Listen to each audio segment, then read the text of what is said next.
pembangunan jalan mandiri di Dusun Umbul Grimbung. Nunggu dari pemerintah tidak kunjung dibangun.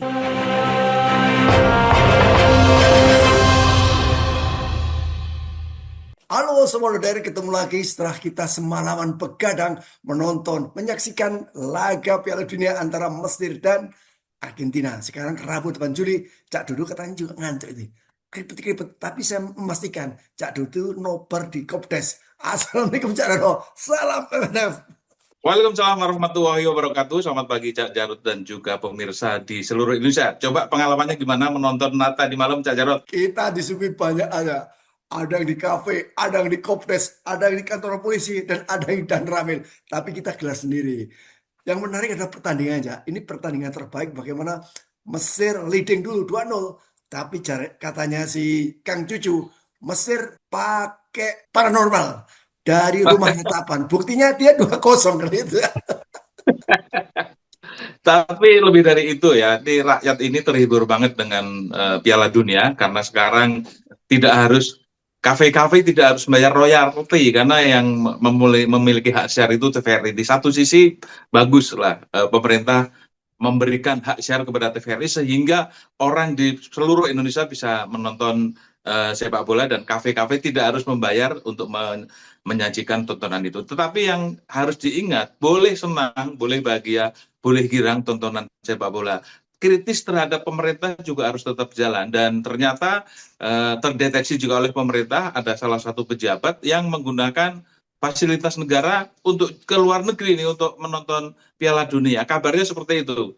Boleh diceritakan kembali Cak, ditambahin ceritanya Cak.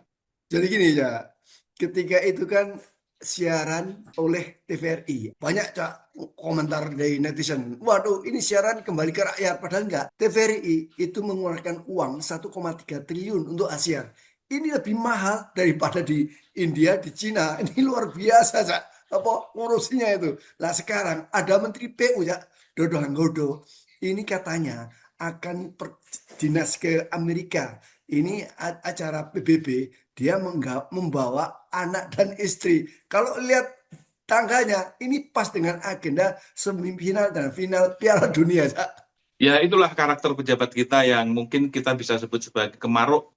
Mumpung masih menjabat, mumpung masih berkuasa, akhirnya aji mumpung menggunakan fasilitas negara dianggap sebagai fasilitas pribadi. Akhirnya itu kemudian berulang para pejabat yang menggunakan fasilitas negara yang jelas-jelas itu uang rakyat, uang APBN yang harus dipertanggungjawabkan, dan fasilitas itu seharusnya diberikan kepada menteri yang berkuasa, bukan kepada keluarga, apalagi untuk tujuan-tujuan yang tidak ada dalam perencanaan. Nah, di dalam kasusnya Menteri PU ini, Dodi Hanggodo ini, memang dia sudah melakukan klarifikasi bahwa itu tidak berniat untuk nonton bola dan menggunakan fasilitas negara, menggunakan dana pribadi. Ya, boleh klarifikasi, tapi kan kita tetap kritis. Kalau tidak menggunakan dana pribadi, kalau tidak menggunakan fasilitas negara, kenapa ada di manifest perjalanan, di kop suratnya Kementerian PU? Itu saja yang bisa kita sampaikan. Jadi silahkan berkilah, tapi kan fakta dan bukti tidak bisa berbohong. Kan seperti itu. Jadi saya yakin kalau melihat tayangan Mesir dan Argentina yang berakhir kemenangan Argentina 3-2, si Menteri PU ini semakin ngotot mengajak anak dan istrinya untuk nonton Piala Dunia. Kenapa? Ini magnet Piala Dunia begitu sangat kuat ya. Sehingga apapun dia lakukan, kenapa? Apalagi kunjungannya itu tanggal 13 sampai 19 Juli.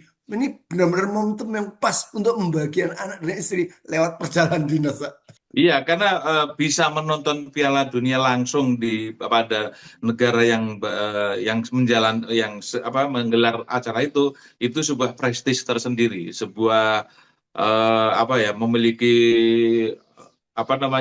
merasa hebat lah ya, merasa hebat dibandingkan nonton di layar televisi, di layar lebar di kafe atau di koperasi desa atau di kantor-kantor pos ronda. Jadi ketika ke luar negeri nonton sepak bola langsung itu luar biasa memiliki nilai yang tinggi. Tetapi kalau itu pakai duit pribadi dan tidak menggunakan fasilitas negara, ya monggo saja hak setiap orang untuk menghibur diri. Tetapi kalau menggunakan anggaran negara, fasilitas negara, duit negara, itu melanggar dan itu harus ada sanksinya.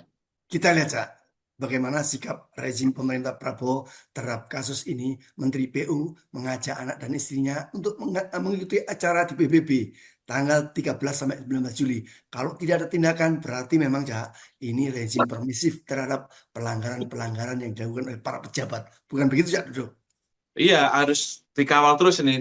Kita sebagai rakyat biasa ini harus mengawal perilaku yang menyimpang, perilaku yang aneh dari pejabat yang kita percaya untuk mengelola negeri ini dengan duit kita. Kita jadi ingat peristiwa sebelumnya, nyaris sama kasusnya nih, Pak Jarod. Pertama dulu baru dilantik beberapa hari, Menteri Desa Oh ya. Yandri Susanto itu menggunakan kop surat kementerian untuk mengundang masyarakat memperingati haul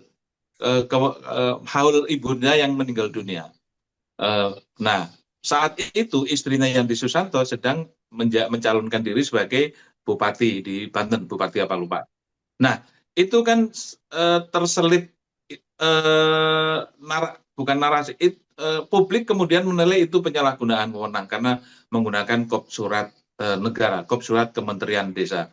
Dan untungnya Mahkamah Konstitusi itu kan sampai ke Mahkamah Konstitusi akhirnya kemenangan istrinya yang di Susanto itu dibatalkan oleh MK. Ya ini bagus ini. Jadi masalah seperti itu harus ditegakkan dan kita sebagai masyarakat percaya kepada aparat negara yang masih punya nurani untuk menegakkan hukum dan keadilan.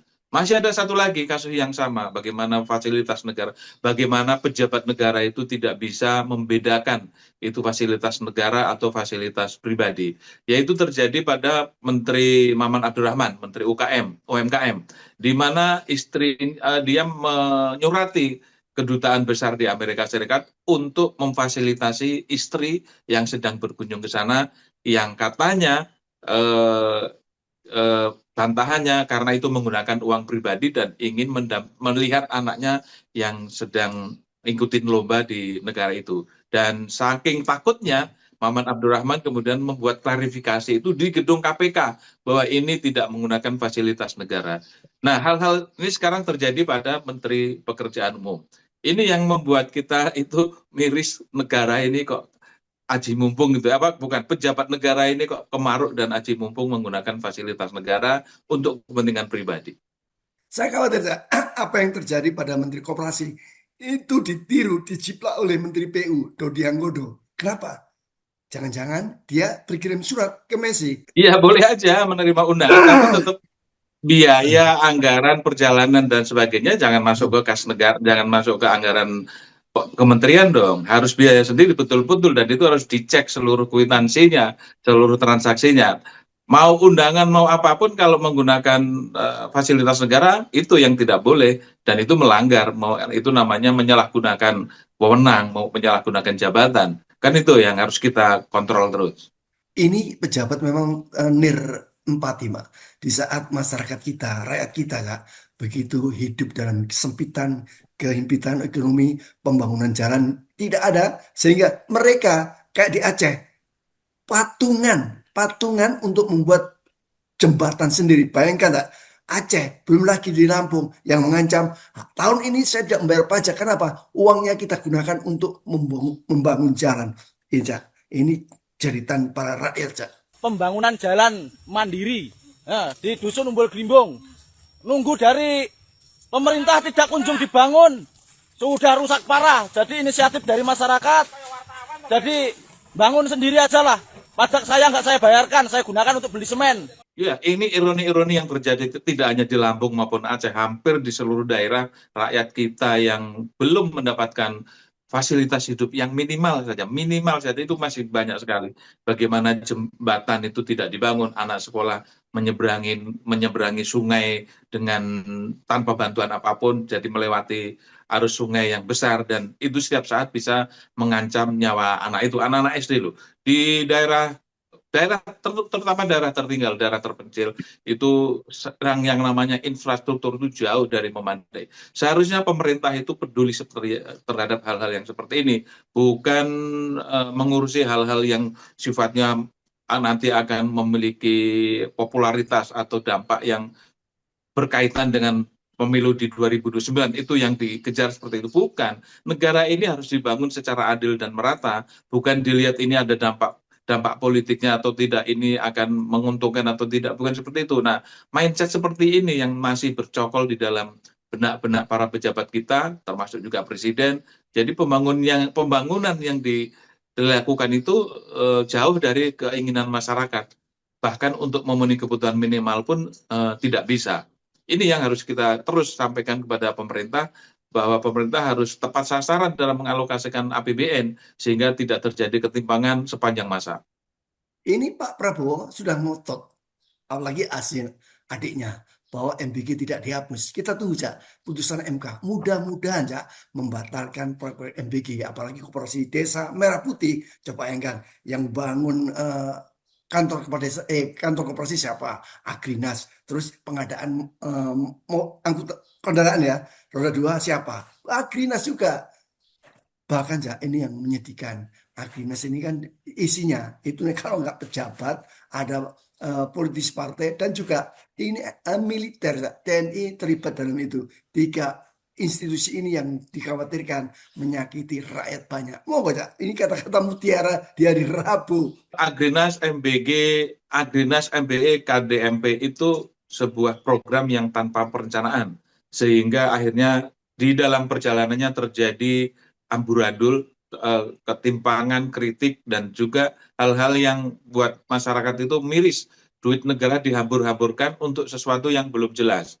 Banyak sekali contoh seperti itu. Tapi contoh yang paling memiriskan adalah apa yang dilakukan oleh Agrinas.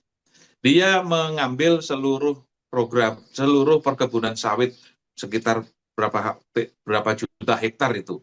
Yang tadinya itu, memang sih itu diambil dari koruptor yang sekarang sudah di penjara. Tapi setelah dipegang oleh Agrinas yang isinya adalah orang-orang partai, ya, isinya adalah polisi dan tentara, isinya orang-orang yang tidak tahu bisnis, akhirnya kebun sawit itu terbengkelai. Yang seharusnya bisa dilakukan penyelarasan setelah diambil negara, harusnya kan ada perencanaan ini mau diapain. Akhirnya malah tidak berfungsi dan tidak bermanfaat dan tidak tahu harus bagaimana. Jadi ini salah satu contoh kemaruk yang berlebihan dari pemerintah ini, bagaimana tujuannya adalah baik, menyikat koruptor, mengambil lahan-lahan yang diambil koruptor kemudian dikuasai negara, tetapi setelah dikuasai negara tidak tahu mau diapakan, tidak tahu harus dibikin apa, dan ini akhirnya membuat produktivitas anjlok bahkan tidak jalan sama sekali. Saudara, terima kasih Anda menyimak perbincangan kami. Nantikan EP besok kemarin. Assalamualaikum, salam FNF. Waalaikumsalam warahmatullahi wabarakatuh. Salam freedom and fairness.